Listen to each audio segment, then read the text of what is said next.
So welcome back once more for Structuring Living Literature Part 4. हम लोग discuss कर रहे थे प्रीवियस लेक्चर में the relationship between the introduction and the literature review. उसमें हमने ये देखा था कि जनरली ये चीज डिफिकल्ट होता है कि कौन सा पार्ट, कौन सा रेफरेंस जो है हम इंट्रोडक्शंस में रखें और किस रेफरेंस को लिविंग लिटरेचर में रखें। और वहां पे हम लोग गाइडलाइंस के बारे में डिस्कस कर रहे थे। तो हमने इसके पहले वाले स्लाइड में ये डिस्कस किया था कि इंट्रोडक्शंस में हमें क्या क्या चीजें रखनी चाहिए and what is the guideline for that. एक जनरल गाइडलाइन हमने दिया था जिससे हमारा थोड़ा बहुत काम चल जाए from continuing from that onwards, right. और उसमें बोला कि कुछ चीजें जो हैं वो इंट्रोडक्शन में हम जो लिख रहे हैं वो वहां पे हम ब्रीफ में देंगे और रिव्यू लिटरेचर में सेम चीज को हम रिविजिट कर सकते हैं विद इन डिटेल, राइट। यहां तक हमने डिस्कस किया था। Now going ahead, additionally you will probably explore in more detail related empirical research studies in the field and once again highlight your work extends that of the other or fills the gap। फिर बोल रहा है कि review literature में भी फिर आप दोबारा आकर के प्रोबेबली उसी एम्पेरिकल स्टडीज को डिटेल में डिस्कस करेंगे जिस स्टडी को आइदर आप एक्सटेंड कर रहे हैं या वहां आपको मिला ये गैप अवेलेबल है उसको आप फील करेंगे, राइट। ये यहाँ पर फिर से आप डिटेल में रिव्यू लिटरेचर में डिस्कस करेंगे। Example 6.4 to example 6.7 included below show how different researchers have developed an organizational structure for their literature review।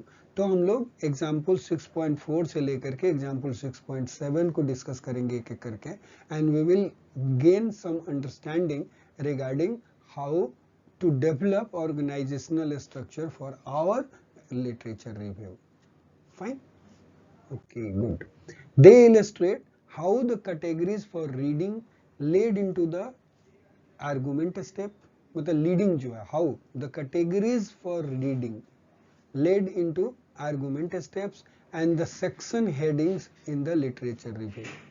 मतलब पढ़ने के बाद जब हम पढ़ रहे थे तो वही चीजें कैसे आर्गुमेंट्स में डेवलप हुई और वही जो आर्गुमेंट के स्टेप्स जो डेवलप हुए वही कैसे सेक्शन हेडिंग्स में कन्वर्ट हुए। That's what we are going to link. मतलब ऐसे ही पढ़ने का तरीका है और ऐसे ही जाके के लिंक बनता है और हेडिंग और सब हेडिंग्स बनती है।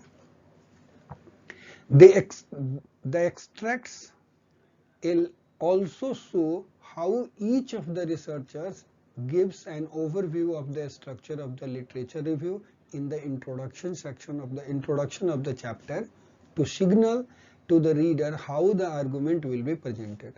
मतलब ये बोल रहा है कि ये भी एक ध्यान देने की बात है कि कैसे जो है each of the researcher give an overview of the structure of the literature review। Literature review का ओवरव्यू जो है वो इंट्रोडक्शन सेक्शंस में ही वो कैसे लिख रहे हैं जो आगे जाकर के फॉलो होएगा, मतलब वो आगे जाकर के रिव्यू लिटरेचर मिलेगा। तो वो भी एक चीज देखना है आपको and that signals the reader कि how the arguments will be presented, right. कि जो रिसर्च करना चाहता है उसको किस सीक्वेंस में आर्गुमेंट्स जो है वो प्रोवाइड कर रहा है लिखने वाला, राइट। वो चीज आपको पता चल जाता है इंट्रोडक्शन में। ओके, एग्जाम्पल 6.4 स्टार्ट करें रीडिंग, फिर planning and signalling the structure of the review, sorry sign posting. Example, thank you very much. Example 6.4 reading, planning and sign posting the structure of the review. For her master dissertation in town and regional planning, Emma conducted research into range of influences on planning decisions in urban settings। इसका क्या था? ये था कि इस पहला चीज important point है, इसका मास्टर डिजिटेशन है और रिलेटेड किस चीज से है? टाउन एंड रीजनल प्लानिंग से। सी कंडक्ट्स, सी और पता नहीं ही जो भी हो, इमा conduct research into the range of influences on planning decisions। मतलब कौन कौन से फैक्टर हैं जो प्लानिंग डिसीजंस को अर्बन सेटिंग में इन्फ्लुएंस कर सकते हैं, उसके बारे में ये डिस्कस मतलब रिसर्च कर रही है। She was interested in the role of universal values have in the planning decisions। मतलब वो इंटरेस्टेड किस में है कि यूनिवर्सल वैल्यूज जो है वो कैसे प्लानिंग डिसीजंस को इफेक्ट कर सकती है। देखो, एक पर्सनल वैल्यू है और एक यूनिवर्सल वैल्यूज है। पर्सनल वैल्यू में क्या होता है, वो हमारे वैल्यूज हैं, और यूनिवर्सल वैल्यू ग्रुप के वैल्यूज। लाइक ग्रुप कैसे डिसाइड करता है। इन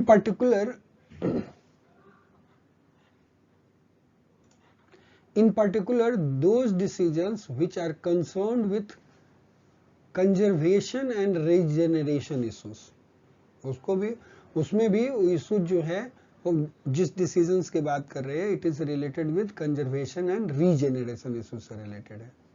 हर research focus was on how various stakeholders in the process are conditioned by different values. तो जो वेरियस स्टेक होल्डर्स हैं, मतलब जो लोग भी इस पर्टिकुलर डिसीजन प्लानिंग में इन्वॉल्व हैं या जिनके ऊपर इफेक्ट पड़ रहा है, वही लोग इन्वॉल्व होते हैं। वो हर का कोई ना कोई रिप्रेजेंटेटिव जो होता है वो स्टेक होल्डर में, राइट। तो उनके जो पर्सनल वैल्यूज जो है, वो पर्सनल की बात करें ना, हर research was focused on various stake holder in the process are conditioned by different values. मतलब अलग अलग वैल्यूज यदि उनके हैं, मतलब कोई किसी चीज को वैल्यू कर रहा है और कोई दूसरे पॉइंट को वैल्यूज कर रहा है, तो ये वैल्यूज जो है कैसे उनके डिफरेंट लोगों के वैल्यूज कैसे डिसीजंस को इफेक्ट करते हैं, इसी का इसका मेन थ्रस्ट है, इसका रिसर्च का फोकस है। ठीक है, ओके। सो यही है कि how the various stake holder in the process are conditioned by different values. See analyse this in the context of 2 case studies. और उसने क्या किया, 2 केस स्टडीज ली है और उसी को उसने एनालिसिस किया है। इसके थीसिस में यही चीज है। अब एग्जाम्पल में क्या बोला, to make reading manageable. Reading जो रिव्यू लिटरेचर जो है वो अगेन एक एग्जॉस्टिव टास्क है।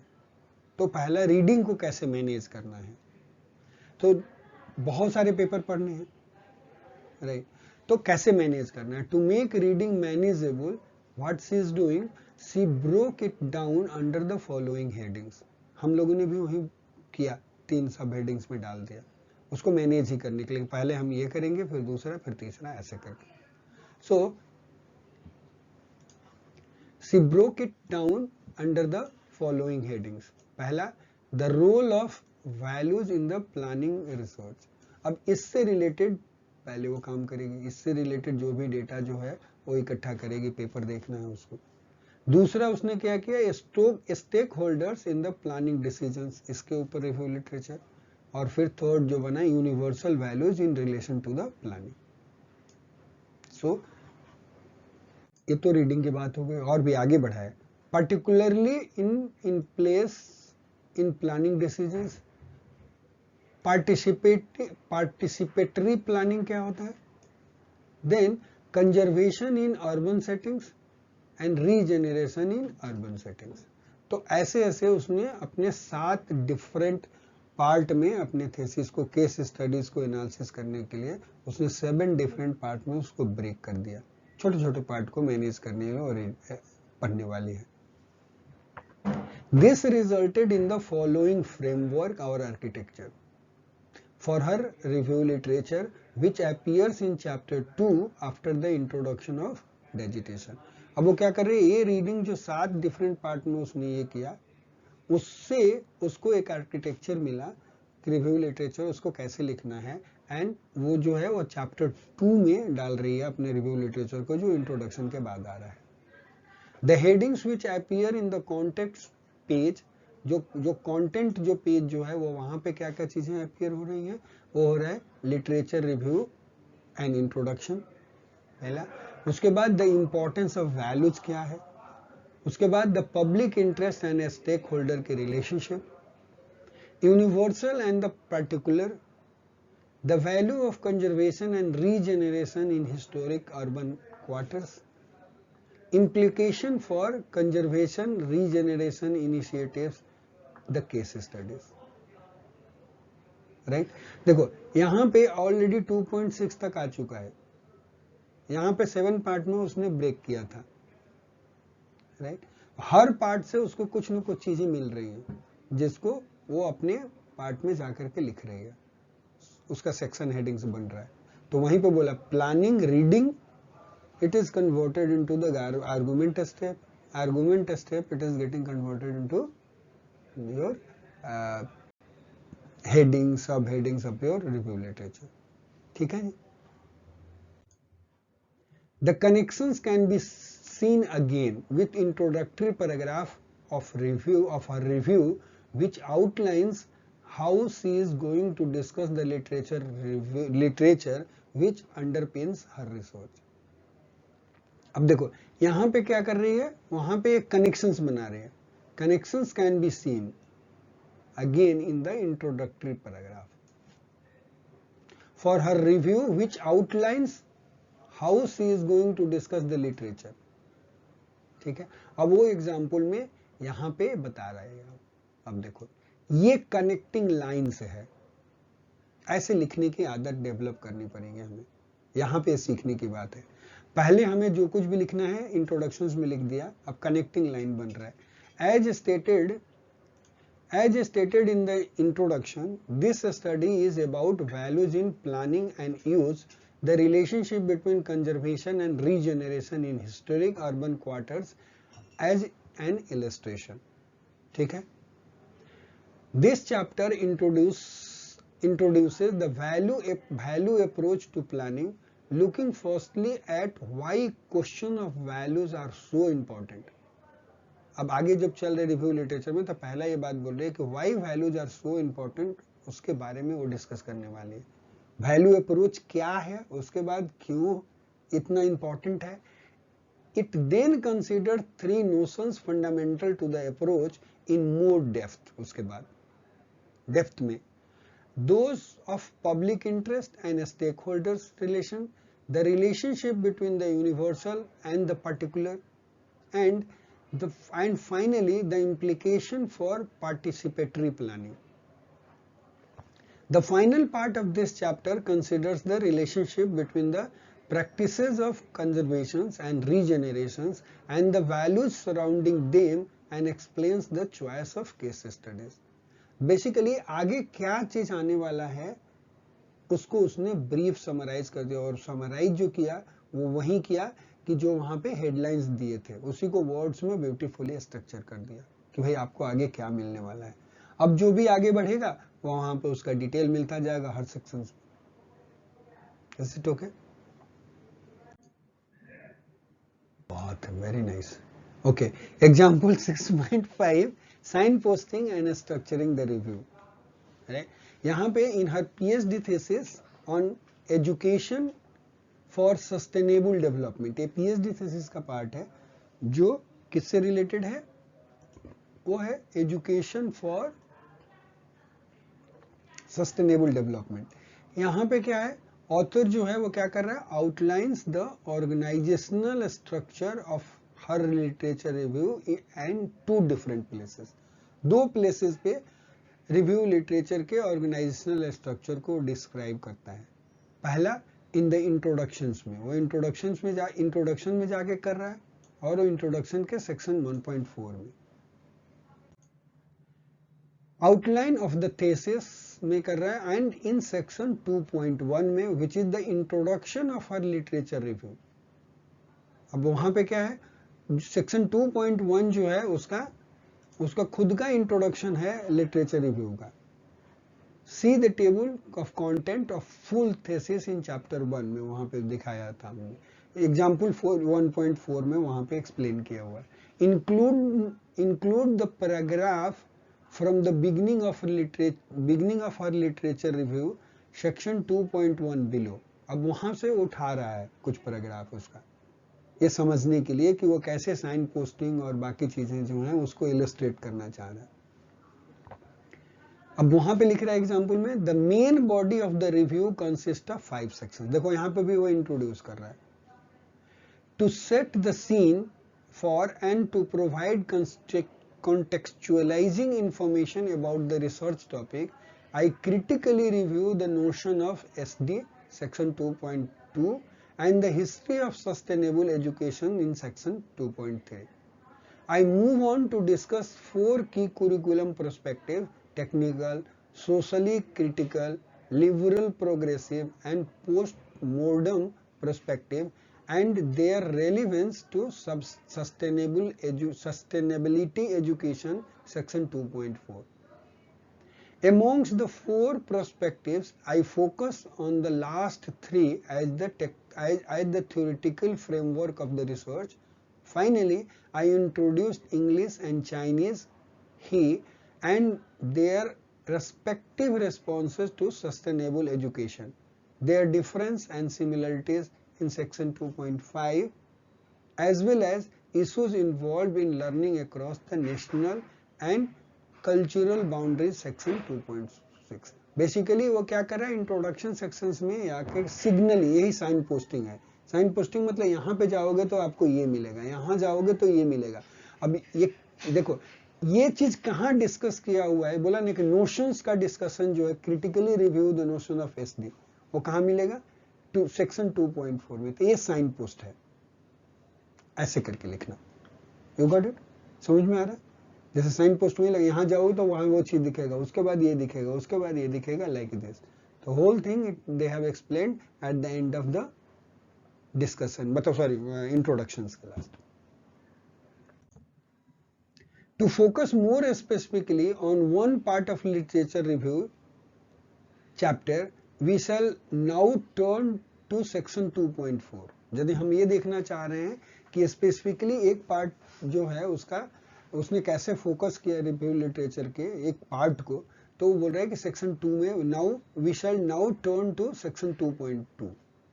यहाँ पे बोल रहा है, in the preparation for this part where the concept of sustainable development is explored and critiqued, Ling organized her reading into the following areas. These themes later led to her choice of subheading in the sections. समझ में आ रहा है?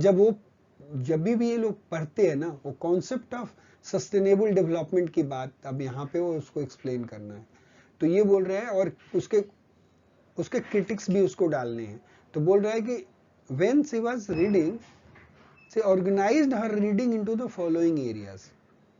उसने अलग अलग areas में अपनी readings को ऑर्गेनाइज किया था, और जो एरिया उसने ऑर्गेनाइज किया था उसी एरिया को उसने क्या करा, हेडिंग्स बना लिया. ठीक है जी. These themes later led to her choice of subheading of the sections. पता है? ओके, सो यहाँ पे वही एग्जाम्पल दिखा रहा है कि sustainable development, origin and ongoing issues 2.2 में दे, इंटरप्रिटेशन ऑफ सस्टेनेबल सेक्शन 2.2.1 में, interpretation of development 2.2.1, sustainable development and capitalism 2.2.2, intergenerational equity, developing countries and climate change again section 2.2.3, anthropocentrism and ecocentrism 2.2.4, overall complexity and uncertainty of the concept of sustainable development. मतलब जिस और headings में उसने organise किया था वो सारे को उसने क्या करा, सब हेडिंग्स बना दी. The subheadings below show how Ling organized her critique in the thesis section 2.2.1 to 2.2.5 तक. Raise a number of challenges to the concept of sustainable development. मतलब क्या क्या challenges है sustainable development के, वो सारी चीजें उसने वहां पे लिखा उसके बारे में. And in the sections 2.2.6 and 2.2.7 she argues how specific international conferences, documents and events offer hope for overcoming some of these and thus support sustainable development. फिर वो वहां से लेकर के आ रही है ना कि कैसे कॉन्फ्रेंसेस में जो भी चीजें, जो इवेंट्स ऑर्गेनाइज हुए हैं या जो भी उसके कॉन्फ्रेंसेस के डॉक्यूमेंट्स हैं, वहां से लगता है कि हम सस्टेनेबल डेवलपमेंट पे जो भी चैलेंजेस हैं उसको हम लोग ओवरकम कर सकते हैं एंड दस सपोर्ट्स सस्टेनेबल डेवलपमेंट। तो उसने बोला कि नहीं, सस्टेनेबल डेवलपमेंट को सपोर्ट किया जा सकता है, पॉसिबल है, राइट। तो ऐसे करके उसने अपने रिव्यू लिटरेचर को ऑर्गेनाइज करा। Example, the notion of sustainable development में अलग अलग उसने नाम दे दिए, राइट, कि ये नोशंस उसको यूज करना है।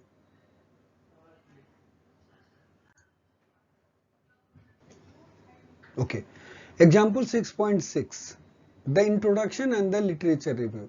नाउ इट इज शोइंग इस पर्टिकुलर एग्जाम्पल में वो इंट्रोडक्शन और लिटरेचर रिव्यू के बीच में क्या कनेक्शन है, किस चीज को कहां रखना है, कैसे रेफरेंस करना है, इसका एग्जाम्पल बता रहा है, so that we can have idea about that. जो हम लोग लिटरेचर रिव्यू और इंट्रोडक्शन में कनेक्शंस की बात कर रहे थे, राइट।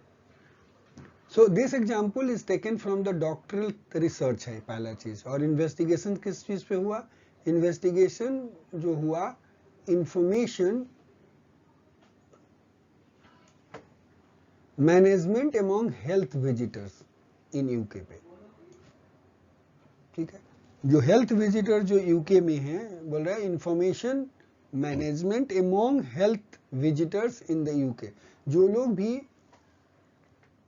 यूके में विजिट करते हैं, राइट, उनके हेल्थ इश्यूज को कैसे मतलब मैनेज किया जाता है, उसके बारे में ये रिसर्च था। टाइटल था इसका, एग्जाम्पल में देखिए, information management of health visitors with particular reference to their public health and community development activities। इसके बीच में क्या रिलेशनशिप था, public health with a special reference to public health and community development activities जो वो लोग करते हैं। The research questions क्या था, अब देखो ये कैसे लिख रहा है, टाइटल उसके बाद रिसर्च क्वेश्चंस करके एड्रेस कर रहा है। How can the way that health visitors deal with information in public health and community development settings be understood in relation to the health service context and current information management concept and the process। मतलब बोल रहा है इसका research questions क्या था, इसका research question ये था कि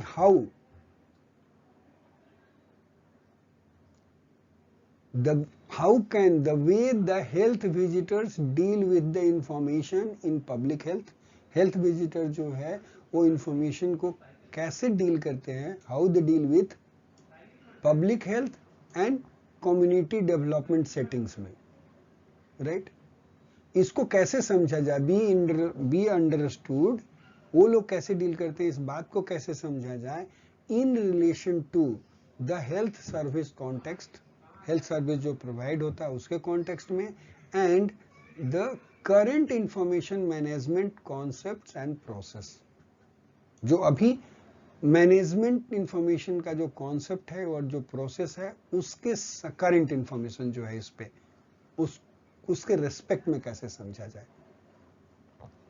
what are the implication of that understanding, दूसरा क्वेश्चन क्या है, what are the implication of that, मतलब ये समझ के हमको मिलेगा क्या in terms of developing recommendations and guidelines for the practice। मतलब ये पढ़ के हमको क्या समझ में आएगा, ये इम्प्लीकेशन, इसको समझने का हमें फायदा क्या है कि हम recommendations कर सकते हैं और गाइडलाइन प्रोवाइड कर सकते हैं फॉर हेल्थ विजिटर्स के लिए, राइट, उसके लिए ये रिसर्च था।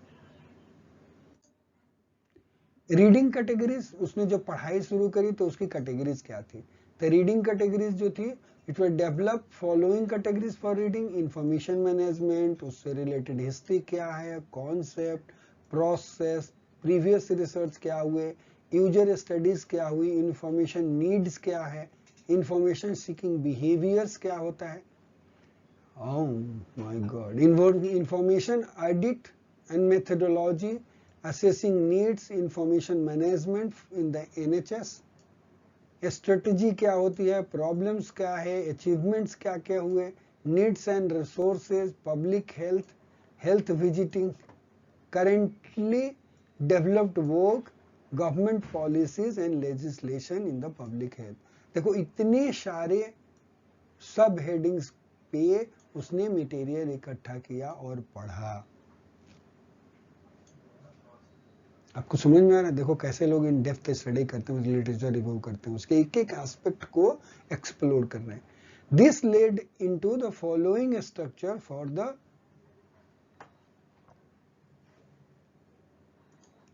The first 3 chapter of the PhD thesis.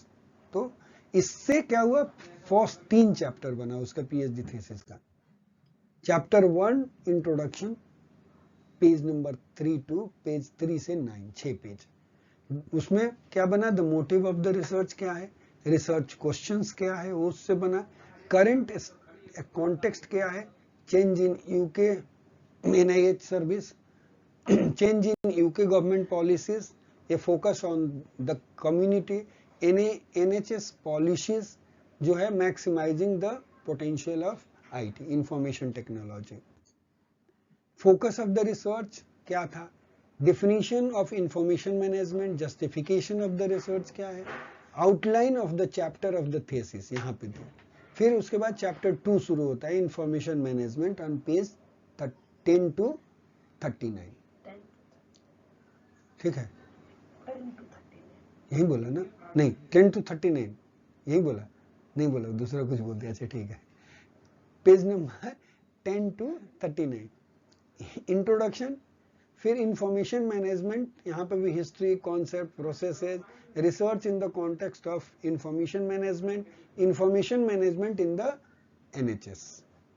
यहाँ पे उसके सब हेडिंग्स में स्ट्रेटेजीज, प्रॉब्लम्स, अचीवमेंट और रिसोर्सेज क्या क्या है। ठीक है जी। उसके बाद उसकी चैप्टर की समरी आ गई। चैप्टर 3 जो है उसके रीडिंग का, चैप्टर 3 में क्या दिया, introduction, public health, history of the public health, development of the health visiting, role of health visitors, community development, government policy and legislation and summary. तो ऐसे करके उसको जो रीडिंग जो बनाया उससे उसके 3 चैप्टर बने, और 3 चैप्टर को उसने कैसे करके उसको सब हेडिंग और सब हेडिंग बनाया वो हमें समझ में आया।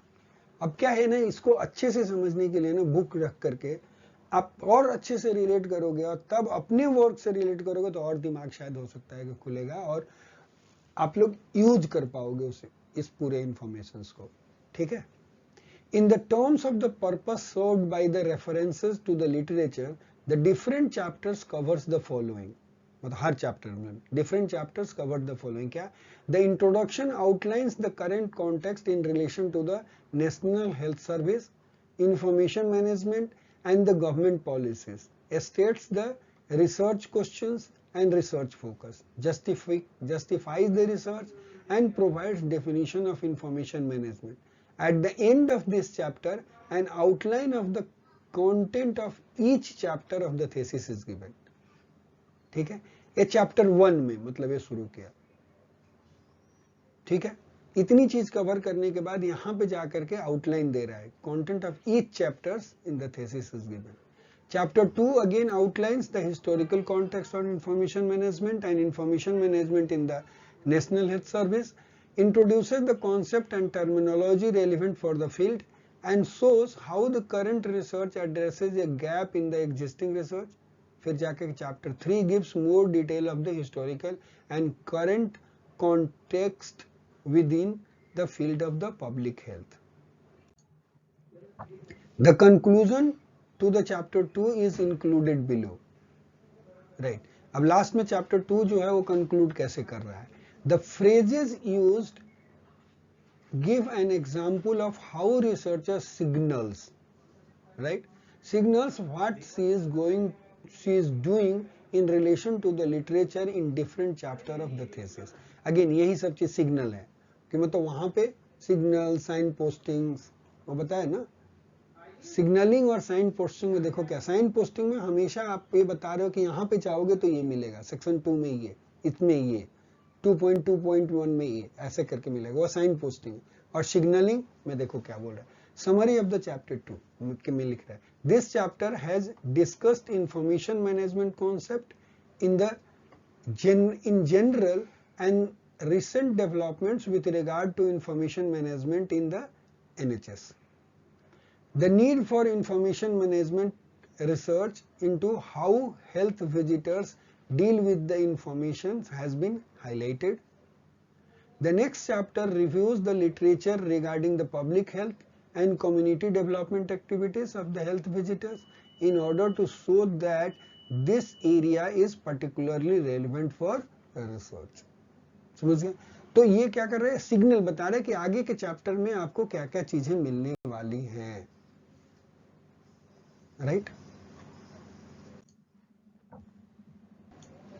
Example 6.7 the introduction and the literature review, उसी का कंटिन्यूएशन है। अगेन यहाँ पर भी वही चीज नोटिस करना है कि इंट्रोडक्शन और लिटरेचर रिव्यू दो चैप्टर या एक ही चैप्टर में लिखेगा, तो लिंक कैसे बनाना है दोनों का, किस चीज को कहां रखना है उसकी समझ, starting from reading to finally outlining, और उसको पूरे ऑर्गेनाइजेशनल स्ट्रक्चर में कन्वर्ट कर देना।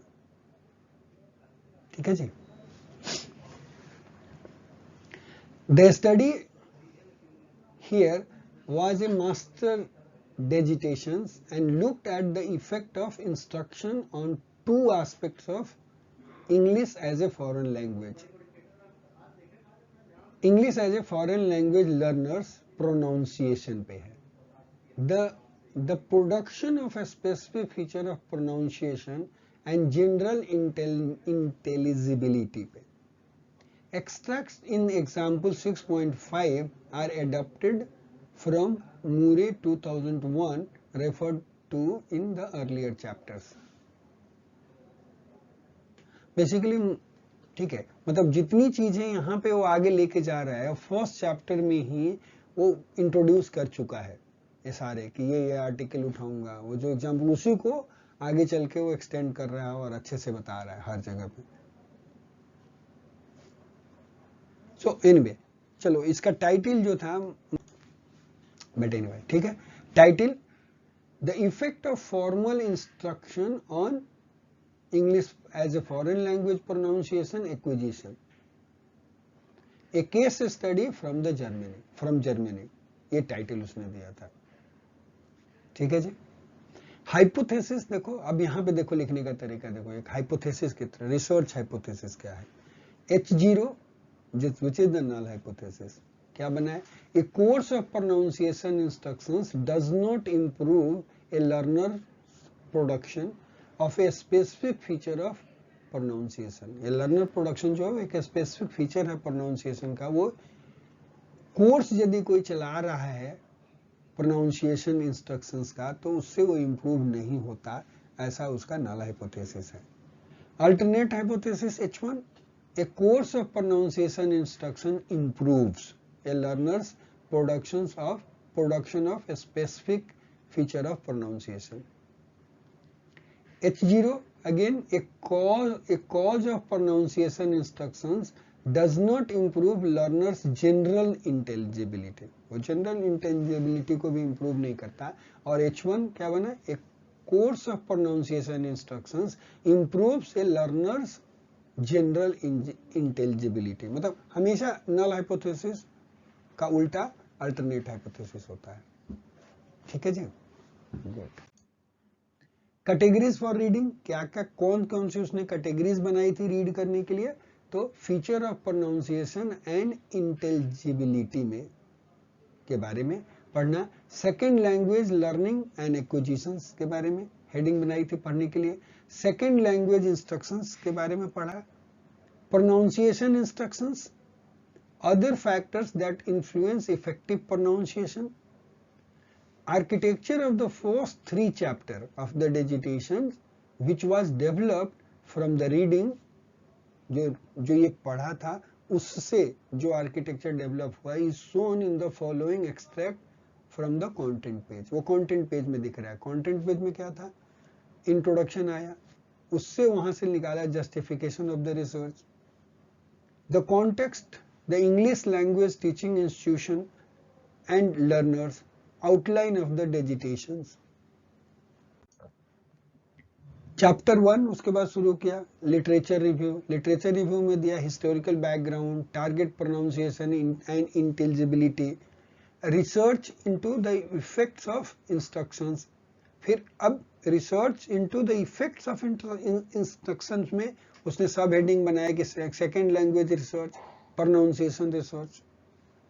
फिर स्पेसिफिक फीचर ऑफ प्रोनाउंसिएशन क्या होता है, 1.4.1 strong and weak form of words होते हैं, उसके बारे में, contraction and elision, assimilation, liaison, stress, intonation and summary. फिर उसके बाद चैप्टर 2 बन रहा है experiments, aim and rational of the experiment, the hypothesis लिखा। Now in terms of the purposes served by the reference to the literature, the different chapters covers the following. अब यहाँ पे बता रहा है, the introduction introduces the topic of pronunciation, provides a justification for the research, outlines the current context of research and gives an outline of the content of each chapter in the dissertation. The literature review, chapter 1 provides a historical context, describes related research which shows how current research is filling a gap and extending work that has been done before, and defines relevant terms for the field of research. The hypotheses are given at the beginning of the chapter 2. See देखो यहाँ पे ना एक और चीज जो है, मतलब थोड़ा मेडिटेट करने की बात है। मेडिटेट मतलब सीखना है यदि तो इसके एग्जाम्पल से सीखने की कोशिश करनी है, और वो ना बैठ के होएगा एज एक्सरसाइज खुद बुक में। वो कैसे, एक चीज तो ये है कि वहां पे कंटेंट पेज देखो, पहले कंटेंट में कैसा लिखा, और देखो ये इसी यदि चैप्टर 2 वाले या चैप्टर 1 का भी देख लो, नहीं उसी को वो कैसे वर्ड्स में समराइज कर रहा है, ये भी लिखना आना चाहिए।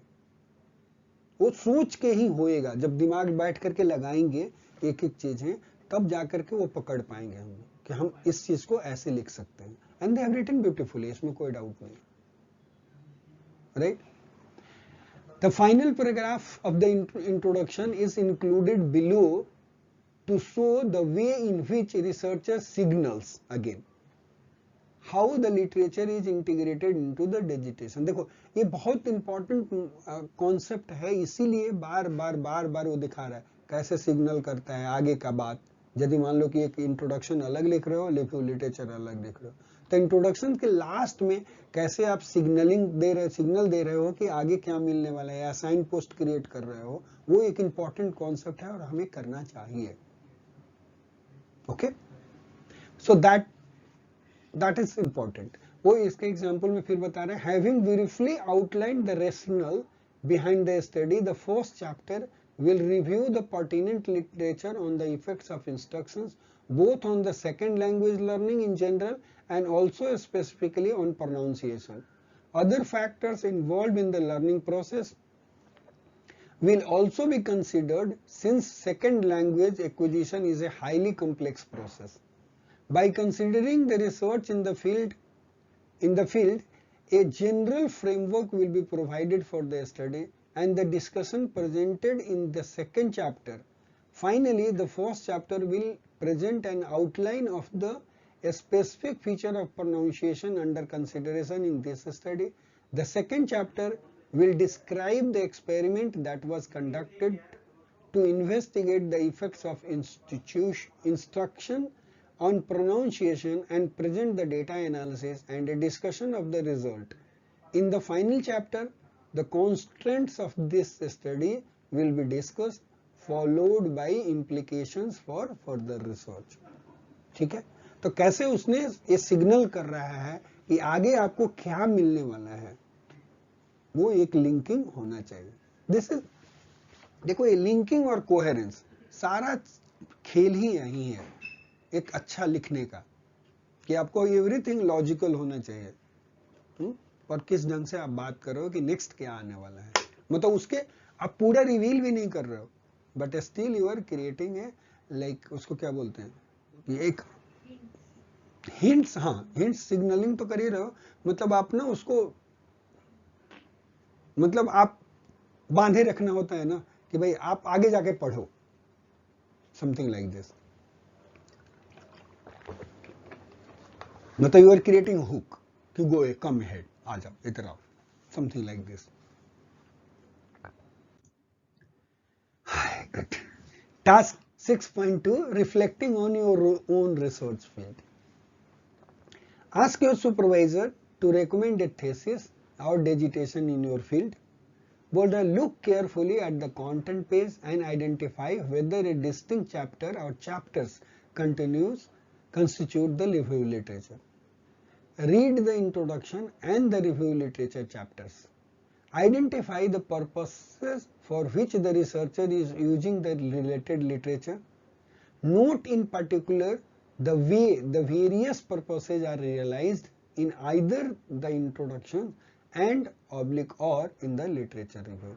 बेसिकली उसी चीज को बोल रहा है कि हमने तो बता दिया आपको कि ऐसी ऐसी चीजें होती है, आप रियल लाइफ में भी जाकर के देखो, जो थीसिस पब्लिश हुआ उसको पढ़ के उसको रिलेट करने की कोशिश करो, देखो वो लोग कैसे इंटीग्रेट करते हैं इन चीजों को, वेदर उन्होंने यूज किया या नहीं किया, जो how to write better thesis में बोला था कि वो देखो, जा करके सीखो, समझो, उससे लर्निंग ज्यादा बनती है। समरी।